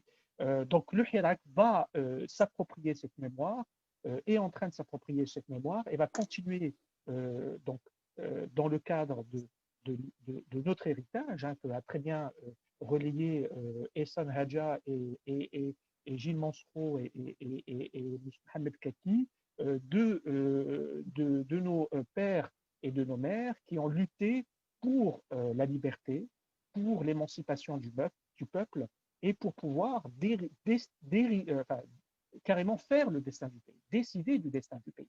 Et pas seulement être des faire-valoir ou être ceux qui peuvent apporter, selon les bons vouloirs de X ou Y, un apport sous une stratégie que eux seulement peuvent définir, sachant que voilà, il y a un potentiel énorme de l'immigration et de la diaspora algérienne dans le monde. Pour finir, moi j'aimerais dire que par rapport au devoir de mémoire,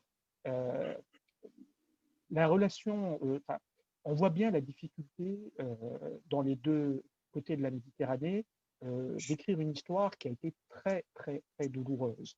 Elle a été très, très douloureuse pour le peuple colonisé que nous étions, et elle est douloureuse pour les héritiers de la grandeur d'une France qui, par certains aspects, n'a pas été très grande.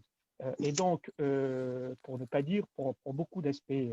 Donc, cette mémoire est très difficile à écrire, mais je pense qu'il est d'un devoir de chacun, notamment nous avons des historiens qui font un travail remarquable, d'apaiser cette mémoire, puisque nous, citoyens et militants, nous savons très bien que si nous voulons contribuer au développement national, nous avons besoin de construire des relations de divers types, des relations économiques, des relations scientifiques, des relations culturelles avec tous les pays du monde, et donc notamment en Europe, avec bien évidemment la France, l'Italie, l'Espagne, l'Allemagne, l'Angleterre et d'autres pays qui ont chacun leur mémoire avec l'Algérie. Certes, la France a une mémoire beaucoup plus violente vis-à-vis d'un ancien pays colonisateur, mais nous avons un devoir d'apaiser cette mémoire-là pour faire l'avenir. Et l'avenir, il ne peut être dans le cadre de la mer intérieure qui est la Méditerranée que commun. Le monde se rétrécit, nous sommes de plus en plus un petit village, et je pense que en 2 heures d'avion, on se retrouve d'un côté comme de l'autre de la Méditerranée. Les liens sont très simples.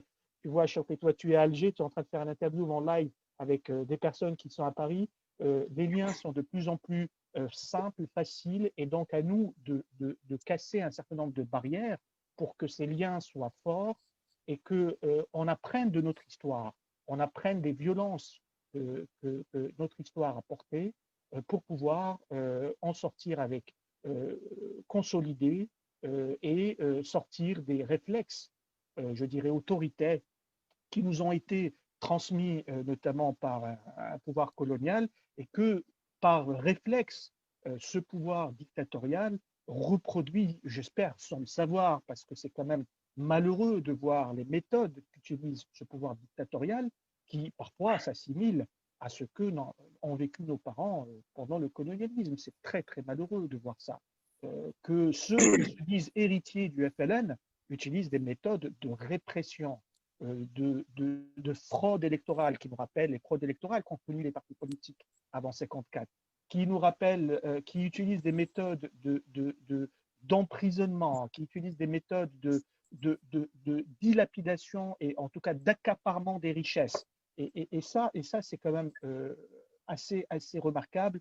Et il faudrait bien que, je pense que les personnes de bonne volonté qui se laissent embarquer dans, puisque M. Gilles Manseron a parlé des luttes de pouvoir qu'il y a eu au sein du gouvernement français en octobre 61, je pense qu'il y a aussi la ligne dure d'un pouvoir qui réprime aveuglément la revendication d'émancipation des Algériens aujourd'hui. Et j'espère qu'il y a certains bonnes volontés qui se disent mais tout ça nous emmène dans un mur, c'est un mur certain, c'est une impasse qui ne fera qu'exacerber les conflits, qui ne fera que perpétuer la violence. Et ce qui nous attend va être très, très difficile, autant du point de vue social qu'économique. Et on ne peut pas faire une Algérie apaisée sans travailler la main dans le développement national. Voilà. Merci, merci. Je vais devoir vous quitter. Je suis très heureux d'avoir participé à cet échange et je remercie très vivement Chawki, Othman et Destourna d'avoir organisé cette réflexion. Il y a encore beaucoup de travail. Je crois que c'est un peu ce qui émane des propos d'Othman, qui sont une excellente conclusion à mon avis. Merci beaucoup. On est arrivé à la fin de l'émission. Merci de nous avoir accordé de votre temps, Monsieur Gilles Manseron. Vous avez pris le mot de la fin. Je donne aussi le mot de la fin à Mohamed Kaki. Oui, bah écoutez, bon, j'avais beaucoup de choses à dire, mais bon, je vais dire simplement deux choses. On a un travail, il faut tenir les deux mains, ici et là-bas, et développer l'esprit critique. Et la question de fond pour moi, sur la question de la hagra, ce qu'on appelle en Algérie la hagra, c'est-à-dire l'injustice, c'est pas tant qu'il y ait des injustices dans la vie, c'est qu'il y ait une possibilité de recours. Et la question du recours, elle est très difficile parce que, par exemple, nous, ici, au Centre culturel algérien, le fait de ne pas avoir la possibilité d'accéder au Centre culturel algérien avec des facilités, c'est un vrai problème, alors que c'est un outil qui appartient au peuple algérien et je trouve ça profondément injuste et scandaleux.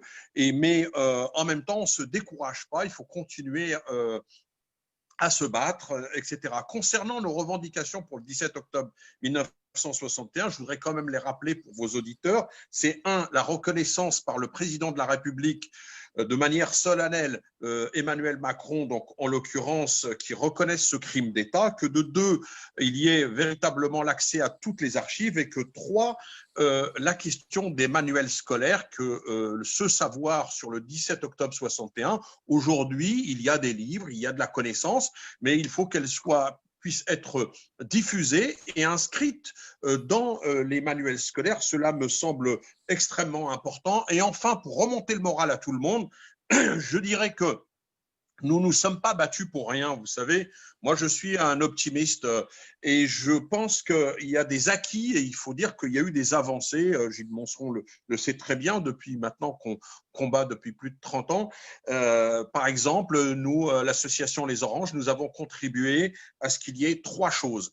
1, le boulevard du 17 octobre 1961, qui est unique en France et que nous l'avons obtenu après plusieurs années de travail et de combat sur le terrain. Maintenant, il existe un boulevard du 17 octobre 61 qui longe la Défense et qui derrière la préfecture et qui est à Nanterre. Et 2, nous avons obtenu une rue Abdelmalek Sayad et un groupe scolaire Abdelmalek Sayad toujours à Nanterre.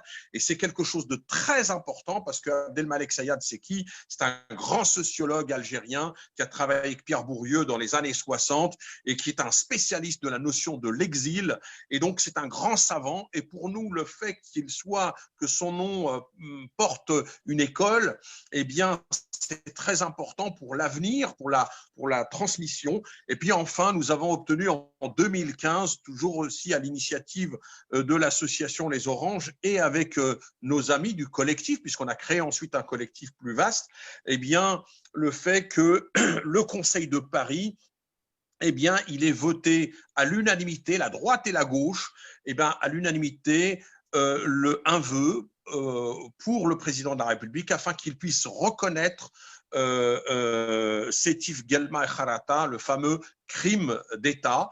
Ça, c'est quelque chose d'important que les élus de Paris, le Conseil de Paris, rendez-vous compte, je ne sais pas si vous vous rendez compte, qu'ils ont voté à l'unanimité. C'est-à-dire, c'était un truc inespéré. Donc ça, c'est des victoires, et il y en a plein d'autres, mais c'est important de dire qu'on ne se bat pas pour rien et que la vie, c'est un combat. Et moi, je suis pour une mémoire de combat, une mémoire collective, une mémoire qui nous unisse, mais à une condition qu'on puisse associer nos intelligences et les intelligences des Algériens, mais aussi de nos amis français qui sont des alliés importants, qu'on soit ensemble et qu'on travaille encore parce que les années à venir vont être difficiles. L'extrême droite est toujours en guet-apens. Les nostalgiques de l'OAS, ils n'ont pas disparu et qu'on a des ennemis et il y a des priorités à avoir ici et là-bas. Et c'est dans les deux côtés qu'il faut travailler pour la démocratie, pour la liberté. Et ça me semble important de tenir les deux bouts, puis de rester mobilisé et puis d'écouter l'autre, tout simplement. Merci beaucoup, Mohamed Kaki. Merci pour tous ces rappels-là. Gilles Manceron, vous voulez rajouter quelque chose? Non, je vous remercie vraiment de cette rencontre qui était très, très fructueuse et très intéressante. C'est moi qui vous remercie. Merci à vous. C'est moi qui vous remercie. Bonne chance à votre web radio. On espère qu'elle fera long feu, on l'espère. Merci à tous pour votre participation. Merci à tous ceux qui nous ont suivis jusqu'à maintenant. Merci à Adman Zaro d'avoir été aussi participant et à la barre technique. Merci à vous, Mohamed Kaki. Alors, à travers vous, on remercie tous ceux qui font ce grand travail à travers vous et à travers Gilles Manceron, ce grand travail de reconnaissance, de commémoration, et ce travail au quotidien de rapprochement entre les peuples. Et nous espérons que des gens comme vous puissent exister encore et encore, car vous êtes cette lumière qui permet encore à nous tous de croire en l'existence d'une humanité. Merci encore. Merci à vous. Au plaisir. Au revoir. À bientôt. À bientôt. Bientôt.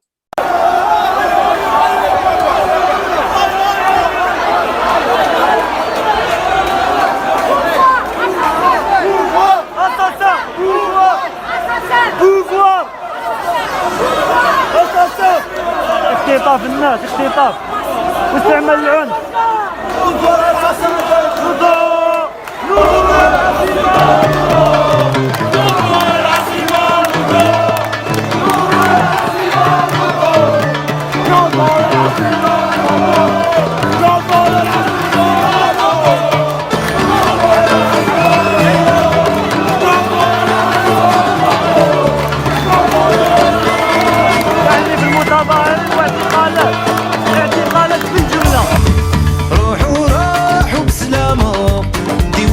والبرنوس والعمامة انتوما نسيتكم قصير القامة سلوها قبل ما تطلع الغرامة ما كاين خليفة لا خلافة يا ناقصين إيمان ونظافة صبرنا عليكم قلتو خوافة وخيمتو على ظهورنا معلفة خيمتو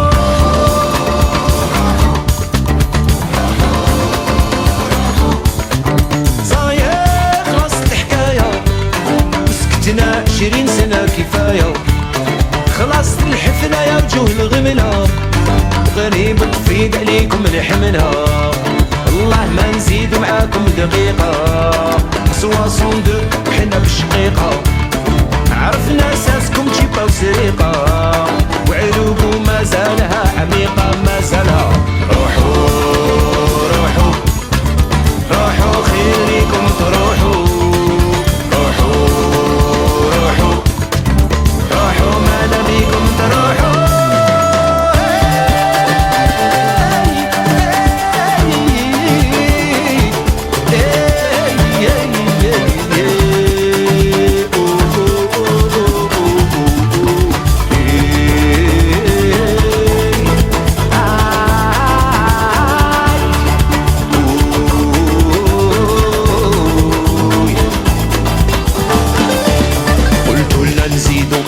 دمي موندا باش تكملوا بيناتكم بارتي روندا